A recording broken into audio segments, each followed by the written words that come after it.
Rumah Reyot Putri yang penuh puing di Jakarta Utara bakal direnovasi. Rumah Reyot milik Diah Aristi Kusuma Putri di Koja, Jakarta Utara yang penuh dengan puing bakal direnovasi.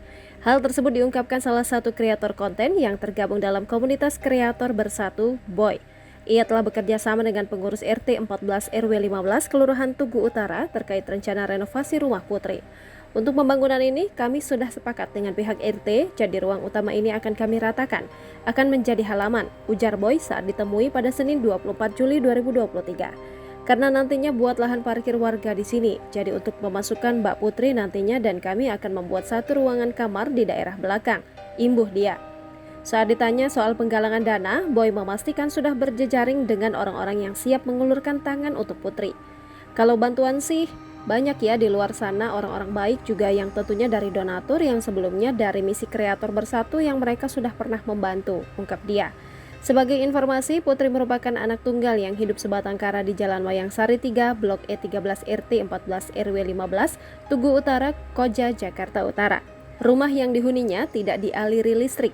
Rumah itu dikelilingi rumah besar yang bersih dan terawat. Tembok setinggi 1 meter berwarna abu-abu tanpa pagar menjadi pembatas kediaman Putri.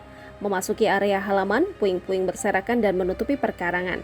Ada juga daun-daun kering, ranting pohon, bambu-bambu yang sudah diikat rapi, pohon setinggi 2 meter, dan tanaman liar di halaman rumah.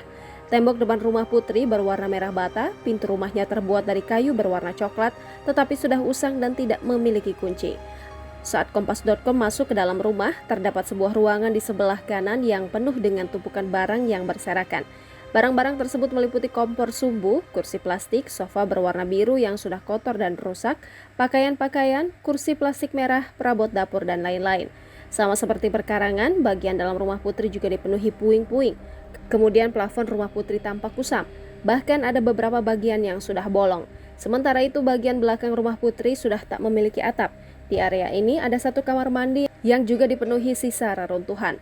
Di sisi lain, bagian belakang rumah terdapat terpal biru berukuran besar. Di belakangnya ada ruang kecil berisi satu dipan kayu beralas tikar, satu kursi kayu panjang dengan alas duduk yang sudah rusak, dan lemari kayu. Jangan lupa subscribe, share, komen, dan like ya!